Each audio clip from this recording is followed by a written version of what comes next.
여러분 혹시 이런 경험 없으십니까? 이상하게 이사 온 뒤부터 잠이 안 오고 몸이 무겁고 집안 분위기까지 자꾸 가라앉는 경우 말입니다. 병원에 가도 큰 이상은 없다는데 이상하게 집에만 들어오면 더 피곤하고 더 답답해지는 분들이 있습니다.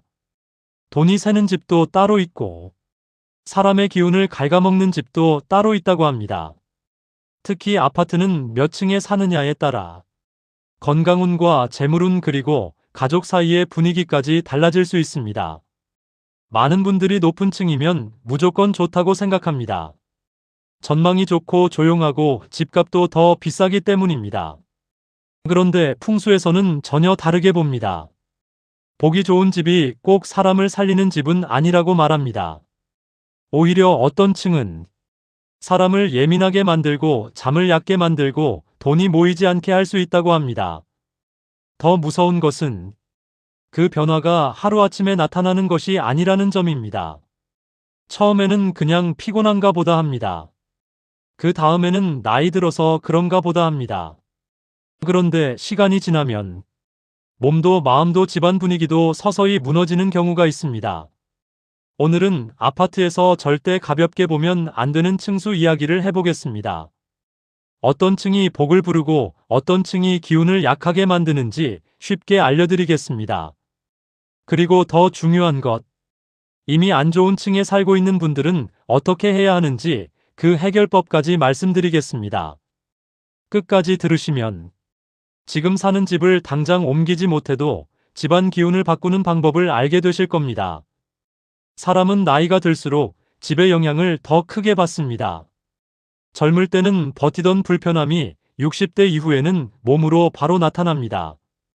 잠이 얕아지고, 두통이 잦아지고, 괜히 짜증이 늘고, 가족끼리 사소한 말다툼이 많아지는 것도 집의 영향일 수 있습니다. 풍수에서는 사람이 땅의 기운을 받으며 살아간다고 봅니다.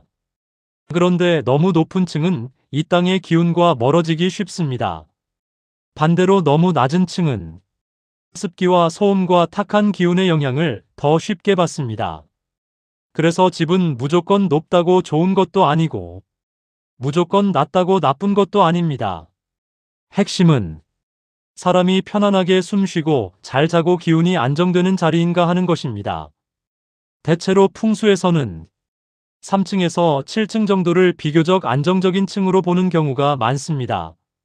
너무 낮지도 않고 너무 높지도 않아서 땅과의 연결감과 생활의 편안함을 함께 가져가기 쉽기 때문입니다. 반면 1층과 2층은 사람의 이동소리, 차량 소음, 습기, 채광 부족에 영향을 받기 쉽습니다. 이런 집은 몸이 무겁고 집안 분위기가 가라앉고 아무 이유 없이 기분까지 처질 수 있습니다. 또 너무 높은 층은 전망은 좋지만 사람이 붕 뜬 느낌을 받을 수 있습니다. 마음이 쉽게 허전해지고 외로움이 커지고 잠이 깊지 않으며 집에 있어도 푹 쉰 느낌이 덜할 수 있습니다. 그럼 중요한 질문입니다. 이미 안 좋은 층에 살고 있다면 어떻게 해야 할까요? 첫 번째는 자연의 기운을 집 안으로 들이는 것입니다. 고층에 살수록 집안의 초록색이 꼭 필요합니다. 식물은 단순한 장식이 아니라 부족한 생기를 채워주는 역할을 합니다. 거실 창가에 식물을 두고 베란다에 작은 화분 몇 개만 놓아도 분위기는 달라집니다. 두 번째는 조명을 따뜻하게 바꾸는 것입니다. 차갑고 하얀 조명은 집안을 더 날카롭게 만들 수 있습니다. 특히 밤에는 노란빛이 도는 따뜻한 조명이 훨씬 좋습니다. 집은 환해야 하지만 병원처럼 차갑게 밝으면 안 됩니다. 세 번째는 매일 공기를 바꾸는 것입니다. 안 좋은 층에 사는 집일수록 탁한 공기가 머물면 기운도 무거워집니다. 하루 2번이라도 창문을 열어 집안 공기를 바꿔주는 습관이 필요합니다. 네 번째는 집안 바닥과 구석을 깨끗하게 유지하는 것입니다. 특히 저층에 사는 분들은 습기와 먼지가 쌓이기 쉬워서 바닥 관리가 매우 중요합니다. 풍수에서는 더러운 바닥과 지저분한 모서리에 탁한 기운이 머문다고 봅니다. 다섯 번째는 나무 소재를 늘리는 것입니다. 플라스틱과 금속 느낌이 너무 강한 집은 차갑고 메마른 분위기를 만들 수 있습니다. 작은 나무 의자 하나, 원목 쟁반 하나, 나무 액자 하나만 둬도 집의 체온이 달라집니다. 여섯 번째는 집 밖에서 반드시 땅을 밟는 시간을 늘리는 것입니다. 고층에 사는 분들에게 특히 중요합니다. 매일 20분이라도 공원을 걷고 나무를 보고 햇빛을 쬐는 것이 좋습니다. 집 안에서 부족해진 땅의 기운을 집 밖에서 다시 채워오는 것입니다. 일곱 번째는 현관을 밝고 깨끗하게 만드는 것입니다. 안 좋은 층에 사는 집일수록 현관이 더 중요합니다.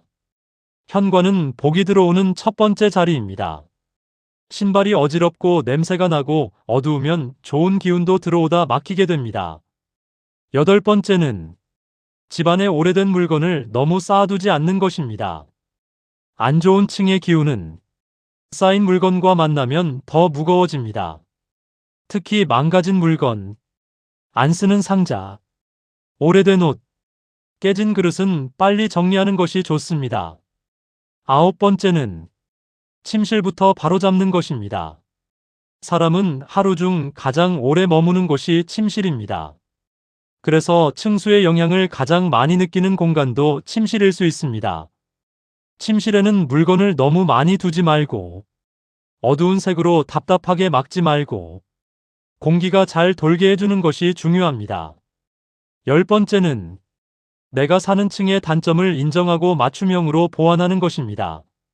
저층은 습기, 소음, 채광을 잡아야 하고, 고층은 고립감, 차가운 붕 뜬 느낌을 잡아야 합니다. 이렇게 방향을 알고 손보면 같은 집이라도 기운은 충분히 달라질 수 있습니다. 실제로 운이 좋은 집은 비싼 집이 아니라 사람을 편안하게 만드는 집입니다. 잘 자게 해주고, 말투를 부드럽게 하고, 괜한 지출을 줄이고, 가족이 오래 머물고 싶게 만드는 집이 좋은 집입니다. 결국 중요한 것은 몇 층이냐만이 아니라 그 층의 부족한 점을 알고 바로잡는 지혜입니다. 지금 고층에 살아도 괜찮습니다. 지금 저층에 살아도 괜찮습니다. 무서워할 필요는 없습니다. 집은 손보면 달라지고 기운은 바꾸면 움직입니다. 오늘부터라도 식물 하나 두고, 현관을 밝히고, 하루 2번 환기하고, 밖에 나가 땅을 밟아보십시오.